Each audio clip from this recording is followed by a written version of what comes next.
I met an individual at one of our facilities that we go to, and she was very hesitant, kind of feeling it out. She was willing to sit with me and hear what I had to say, but I could see that she had walls up, which, again, I can relate to.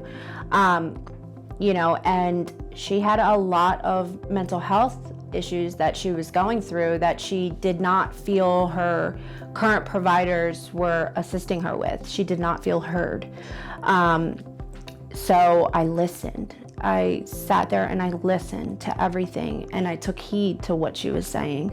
And then after our engagement, I provided her some possibilities of what she could try to achieve what she was looking for, which was to be happy. She was sad. She was suffering from a lot of racing thoughts. She had a diagnosis of ADHD and was not medicated.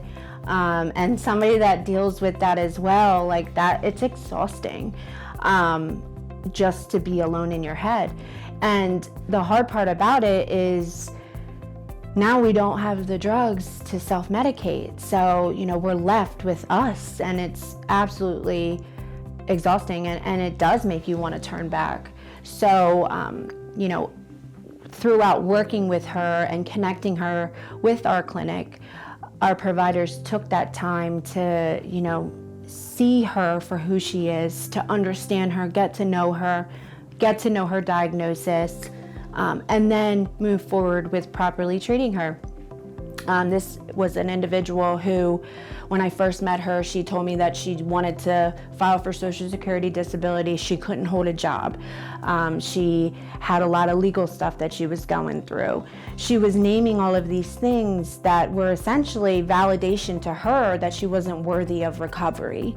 And it was simply because all of these tasks that she had, she didn't feel like she could get through them. So I think in that time, I kind of showed up exactly when she needed me, and we walked through it together. I went to court with her.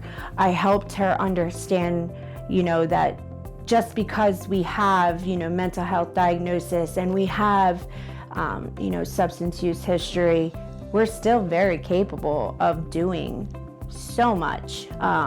And I just reminded her of those things. Even if she wasn't ready to do it, I reminded her that she was capable. So throughout the process of her doing this, she then started to think about, maybe I can work. Maybe I shouldn't file for disability. Once we got her court stuff handled, and fortunately Delaware courts are learning who Wayspring is, and we're valid in their eyes as helping these individuals, and we matter when we say, yes, this person is doing great. So I was able to advocate for her in a way that I don't think anybody has ever advocated for her. So she responded really well to that. So she got rid of that, and she had tangible evidence to prove to her that the actions that she was taking were now proof that she can achieve recovery. And I think sometimes that's just what we need. We need tangible evidence to know what I'm doing is working. Today she has a full-time job. She is doing phenomenal with her housing. She doesn't have any legal issues going on. She has been connected to, not just our clinic for her primary care and her mental health, but she has also seen a dentist. She's had her vision taken care of. She's made friends, so this person who was struggling and had essentially given up on herself is now a completely different person that is now on the other side of it, telling individuals, you are worthy and you can do this. And to know that, not just myself, but Wayspring as a whole had a huge part of that is really cool. And she's not the only one that we're doing this with. I mean, there's multiple people that are experiencing this, so it's really phenomenal.